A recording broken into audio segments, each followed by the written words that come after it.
21,100 people for every square mile of East Dulwich. Is the area overcrowded? Has the size of the East Dulwich population started to impact the lives of residents? There are simply not enough homes in East Dulwich to house the number of people wanting to live in the area. Public services are already struggling with the demands of the existing population. Many parents are unable to send their children to their first choice of schools, while dentists and doctors in popular areas are oversubscribed. This is a picture according to the papers. However, we all know that we shouldn't believe everything we read.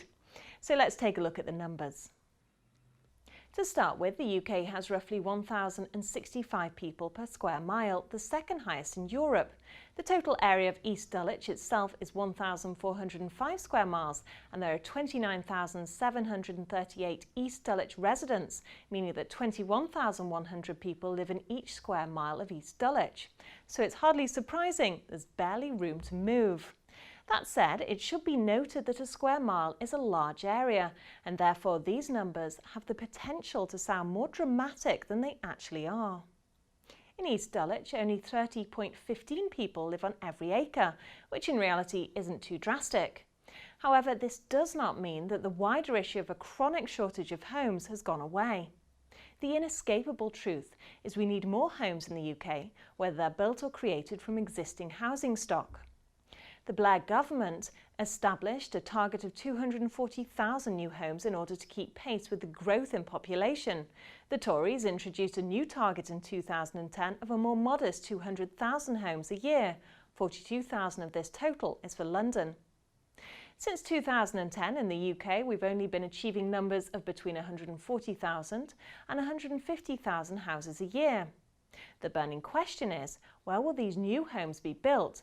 Where will the space come from? Research into a government report focusing on the housing situation in England found that 20 million English homes cover only 1.1% of the English landmass. The figures look like this. Residential houses and flats 1.1%, gardens 4.3%, shops and offices 0.7%, highways, roads and paths 2.3%, railways 0.1%, water, rivers, reservoirs 2.6%, industry, military and other uses 1.4%.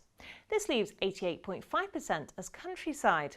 And adding gardens, and we find that 92.8% of the country is green space. On the basis of these figures, we have a lot of space for new homes in East Dulwich and London, as a whole space is more limited. For this, we need to look at alternative solutions, not just looking for new build homes to fill the gap.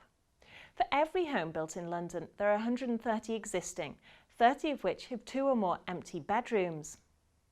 Past attempts at increasing density of occupation have used the stick approach, through taxes to penalise social tenants, despite the fact that only 6% of under-occupied households in London are social housing, or schemes to push out empty nesters, which risk breaking social networks and threatening inheritances.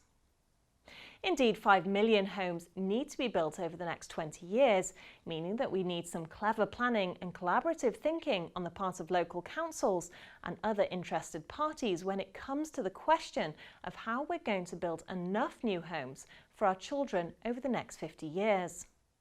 In the meantime, long-term property prices will remain in an upward trend as property supply remains restricted.